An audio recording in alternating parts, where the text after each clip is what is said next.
Hello mga kamamshi, mga kapatid. For today's video nga pala ay i-share ko sa inyo tong trabaho na nagpatibay dito sa akin sa Canada. Alam niyo bang napakahirap mamuhay sa ibang bansa, lalo na kung malayo ka sa mga mahal mo sa buhay, pero wala kang choice, kailangan mong lumaban sa hamon ng buhay.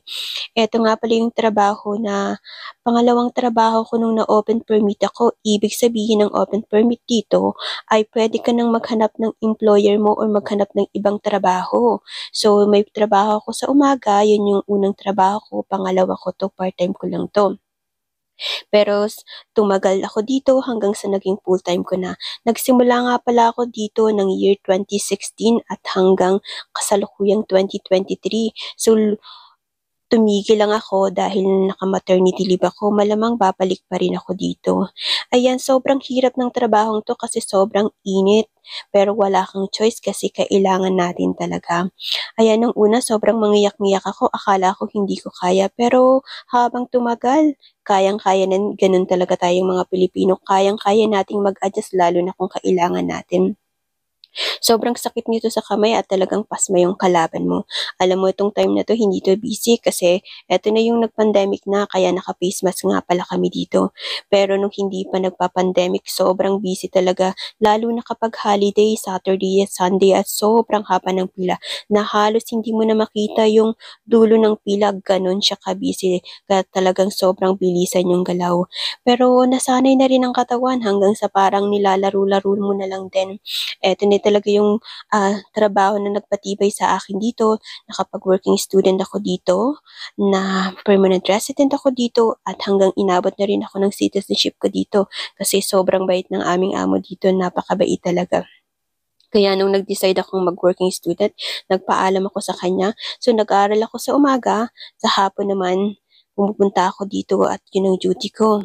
So everyday ang pasok ko, Monday to hanggang Saturday, Sunday. Talagang 1 week wala akong pahinga. Sobrang hirap pero ganun talaga ang buhay abroad. Kailangan nating magsakripisyo.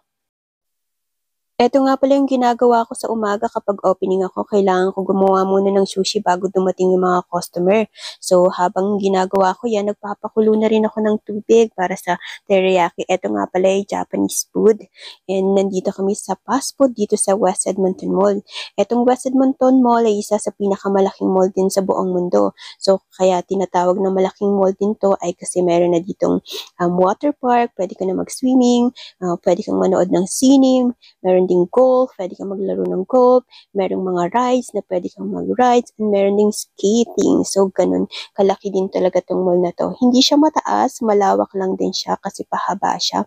Pero, ayun, may ituturing na isa sa pinakamalaking mall din talaga. And, swerte ko rin nga kasi malapit lang ako dito kasi nilalakad ko nga lang pala to lalo na kapag summer ka. Makatipid man lang tayo ng gas kahit papaano. So, malaking tulong na rin yun ang makatipid sa ating gas. Sobrang lalo ngayon lahat ay mahal na.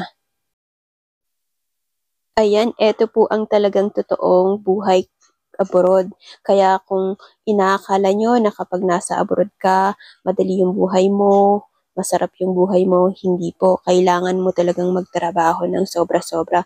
Minsan nga, kailangan mo magtrabaho ng 2 o hanggang 3 pang trabaho para makaipon ka, para makapagpadala ka sa mga mahal mo sa buhay. Kasi sinasamantala natin hanggat malakas pa tayo, kailangan nating magtrabaho kasi hindi natin alam kung kailan tayo magkakasakit. Kaya kung may mga kamag-anak kayo na nasa abroad, yan, huwag po kayong palaging humihingi ng pabor. Kailangan kumustahin nyo rin kasi napakasarap sa pakiramdam na kung kumustahin nyo sila, ayun, isa yun sa pinakamasarap na pakiramdam talaga na maalala kayo ng walang kailangan. Yun ang pinakamahalaga.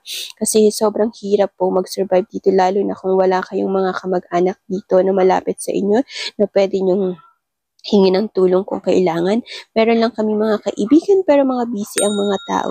Ayan, na-share ko lang po sa inyo. Thank you for watching. Bye!